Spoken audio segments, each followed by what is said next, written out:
मेरे दोस्तों, ईरान पर बड़ा, अब तक का सबसे बड़ा हमला होने की संभावना है। यह हमला कभी भी हो सकता है, लेकिन इस रिपोर्ट में मैं बताऊंगा कि ईरान की कौन कौन सी जगहें इजराइल हिट करेगा और इजराइल अब तक का ईरान पर सबसे बड़ा हमला करेगा। हजरात, अगर आप हमारे चैनल पर नए हैं तो रज़ाग्राफी अनस्क्रिप्टेड हमारे इस चैनल को सब्सक्राइब कीजिए।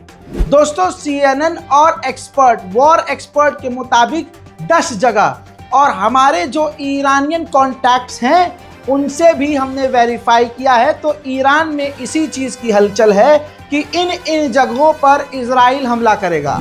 लीजिए ग्राफिक्स के जरिए, जो ईरान में रहने वाले हमारे साथी, सहयोगी और वहाँ जो लोग हैं इंडियन, उनके लिए ये एक तरह से वार्निंग है कि आप अपने आप को बचा के रखिए। देखिए, ये 10 जगह है, मैप में समझने की कोशिश कीजिए और ध्यान से इस रिपोर्ट को शेयर कीजिए। तेहरान के अंदर space research institute of Islamic Republic है। दोस्तों, यहाँ पर इजराइल हमला करेगा। कहा जा रहा है कि air and space force headquarter है यहाँ पर, और ईरान रिवोल्यूशनरी गार्ड के यहाँ पर हेडक्वार्टर हैं। Command and control of Islamic revolutionary Corp यानी IRGC यहीं तेहरान में है, यहाँ पर भी हमला होगा। इंडिपेंडेंट जिहाद रिसर्च सेंटर, वहाँ भी तेहरान में हमला होगा। स्पेस इंडस्ट्रीज ऑर्गेनाइजेशन, यह भी तेहरान में है, यहाँ पर भी हमला होगा। रिवोल्यूशनरी गार्ड कॉर्प यानी IRGC के डिफेंस इंडस्ट्री सेंटर, जिसका नाम फज्र है, वहाँ भी हमला होगा। दूसरे नंबर पर, ये सिर्फ तेहरान की बात कर रहा था, दूसरे नंबर पर रॉकेट प्रोडक्शन हाउस है ईरान का शिराज के अंदर। उसके बाद करमनशाह का इलाका, जहां पर मिसाइल बेस है। चौथे नंबर पर है खुर्रमाबाद, अंडरग्राउंड मिसाइल बेस है ईरान का, वहां हमला इजराइल करेगा। पांचवी जगह है सिमनान खुमैनी स्पेस सेंटर, वहां पर इजराइल हमला करेगा। छठी जगह है इस्फहान, रॉकेट वेयर हाउस है, यहाँ पर बहुत भारी मात्रा में ईरान यहाँ रॉकेट रखता है, वहाँ हमला करेगा। चाबहार, जी हाँ, 7वीं जगह चाबहार ईरान के अंदर स्पेस पोर्ट पर भी इजराइल हमला करेगा। इराक का इलाका है जो कि 8वें नंबर पर है, ये लॉन्च करने की साइट है। यहाँ 1 अक्टूबर को ईरान ने इसी स्टेशन से हमला किया था। 9वीं जगह है यानी 9th जगह है तबरीज, यहाँ पर ईरान का मिसाइल बेस है, यहाँ भी ईरान हमला करेगा। हजीबाबाद, यानी यहाँ पर भी 10वें नंबर पर ईरान का मिसाइल बेस है, इजराइल यहाँ भी हमला करेगा। देखिए, मैंने आपको मैप लगाकर दिखाया है, मैप में भी डिटेल थी, और 10 एक जगह का, हर जगह का नाम लेके मैंने बताया है। रिपोर्ट को शेयर कीजिएगा, ये अहम जानकारी है। CNN ने भी यही दावा किया और CNN ने ही ये तमाम चीज़ें बताई हैं, और ईरान में भी ये चीज़ कंफर्म की जा रही है कि ईरान के ऊपर इन जगह पर ही इजराइल हमला करेगा। इजराइल अब तक का ईरान पर सबसे बड़ा हमला करने की तैयारी में है। वहीं बहुत लोग कह रहे हैं कि रज़ा भाई, आपने ध्रुव राठी का वीडियो नहीं देखा, आपने ध्रुव राठी को रिप्लाई नहीं किया। पहली बात, मैं किसी को रिप्लाई नहीं करता, मेरा काम है खबर देना। मैं आपको खबर देता हूँ, वो भी खबर देते हैं। अब आपका दिल जिसकी माने उसकी मान लीजिए, लेकिन कुछ फैक्ट आपको बताना चाहता हूं। ध्रुव राठी में कोई बुराई नहीं है, ध्रुव राठी एक बढ़िया बंदा है, ध्रुव राठी जबरदस्त वीडियो बनाते हैं, लेकिन यहां पर उनकी मजबूरी समझिए। आइए कुछ फैक्ट पर बात करते हैं। हजरात मोहतरम, इजराइल का साथ सबसे आगे कौन दे रहा है? अमेरिका के बाद बताइए, जर्मनी से ज्यादा कोई भी इजराइल को सपोर्ट नहीं कर रहा है। हाल यह है कि जर्मनी के अंदर जो फिलिस्तीनी प्रदर्शनकारी हैं, उन पर आंसू गैस के गोले दागकर प्रदर्शनकारियों को गिरफ्तार किया जा रहा है। हत्ता कि जो फिलिस्तीनी रुमाल साफा है, वो भी किसी के पास देख लिया जा रहा है तो गिरफ्तार करके जेल में ठूस दिया जा रहा है। इस तरह से जर्मनी फुल इजराइल को सपोर्ट में है, और जर्मनी अंधा पैसा और अंधे हथियार इजराइल को दे रहा है। सोशल मीडिया पर जर्मनी में मौजूद कोई व्यक्ति सोशल मीडिया पर इजराइल के खिलाफ कुछ लिख दे रहा है, अजी खिलाफ क्या, फिलिस्तीन के समर्थन में कोई लिख दे रहा है, तो मिलिट्री उसके घर पहुंच रही है, गिरफ्तारी हो रही है, उन पर गवर्नमेंट जर्मनी की नजर रख रही है। ये बात आपको पता है, और पिछले पूरे आप 8-9 महीने से ये तमाम चीजें देख रहे हैं। ये बात मानते हैं ना? इसमें कोई झूठ तो नहीं बोल रहा हूं मैं। जर्मनी का हाल मैं आपको रोज दिखा रहा हूं। अब हमारे ध्रुव भाई कहां रहते हैं? हमारे ध्रुव राठी साहब रहते हैं जर्मनी में। हो गया क्लियर? समझिए, जर्मनी में अगला इंसान रहता है जो देश खुलकर इजराइल का सपोर्ट कर रहा है। ऐसे में जर्मनी में बैठकर ध्रुव राठी भैया अगर ईरान के खिलाफ नहीं बोले और मान लीजिए कि इजराइल के खिलाफ बोल गए या इजराइल का समर्थन नहीं किया, फिलिस्तीन गाजा पर हो रहे नरसंहार का समर्थन नहीं किया, दबे अल्फाजों में ईरान के जितने भी जो प्रॉक्सीज हैं उसको खुल्लम खुल्ला भाई साहब ने आतंकी संगठन कह दिया, लेकिन यह नहीं बताया कि वो जो संगठन जिन्हें वो आतंकवादी कह रहे हैं वो लड़ किस लिए रहे हैं। वो गाजा और फिलिस्तीन की जमीन के लड़ रहे हैं। और ये बात इतिहास में लिखी हुई है कि जो फिलिस्तीन की जमीन है वो फिलिस्तीनियों की है।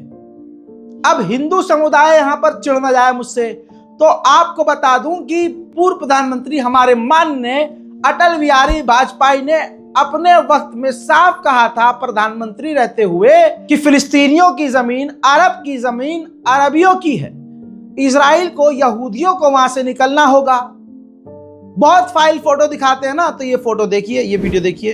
ये कहा जा रहा है जनता पार्टी की सरकार बन गई, वो अरबों का साथ नहीं देगी, इजराइल का साथ देगी। आदरणीय मोरारजी भाई इस स्थिति को स्पष्ट कर चुके हैं। गलतफहमी को दूर करने के लिए मैं कहना चाहता हूं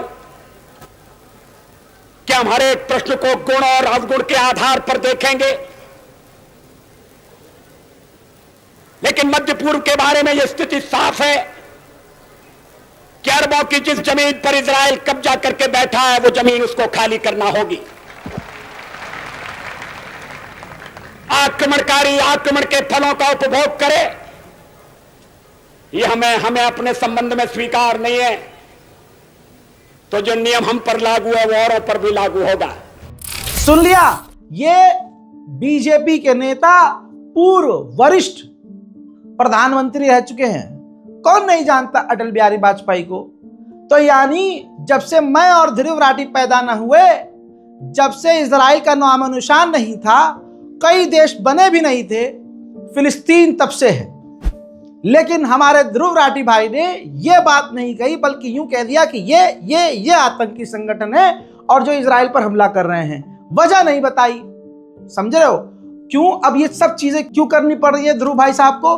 क्योंकि वो जर्मनी में है, यूरोप में है, यूरोपीय यूनियन फुल इजराइल के सपोर्ट में है।